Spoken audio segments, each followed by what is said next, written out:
আমাদের পাড়ার এক কাকা সদ্য বিয়ে করেছে। চলো দেখা যাক, মজা আসবে। তার হস্তির ন্যায় বউ নিজেকে বাপের ডানাযুক্ত বারবি ডল ভাবত।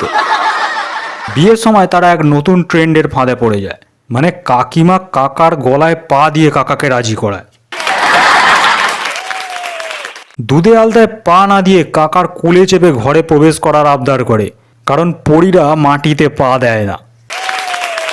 ডোমেস্টিক ভায়োলেন্সের কেস থেকে বাঁচতে 50 কেজি ওজনের কঙ্কালসার কাকাটা 93 কেজির মহিলাকে কোলে তুলে নেয়।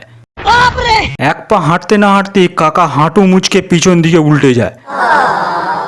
কাকার মনে হয় বুকের ওপর দিয়ে একটা হাতি চলে গেছে, সাথে পাঁজরের 3টে হাড় কড়মড় শব্দ করে ভেঙেছে। এখানেই শেষ নয়, এর চেয়ে ভয়ঙ্কর বিষয়, ওদিকে পড়ে যাওয়ার পর কাকার বউ ফুটবলের মতো গড়াতে গড়াতে বাড়ির চৌকাট টপকে বাইরে ফেলে দেয়া মিষ্টির রসে জমাট বেঁধে বৈঠক করা পিঁপড়ের ঝাঁকে গিয়ে পড়ে। রস ও পিঁপড়ে ল্যাপটালেপটি হয়ে যায় তার শরীরে। কাকিমাকে বাঁচানোর কথা আমাদের মাথাতে আসেইনি, আমরা ছুটে গিয়ে মরা পিঁপড়ে গুনছিলাম। 93 কেজির ভারী বরকম শরীর বুলডোজারের মতো চলে যাওয়ায় দেহ রাখে 430টি পিঁপড়ে। আহত পিপিলিকার সংখ্যা আমরা গুনে শেষ করতে পারিনি।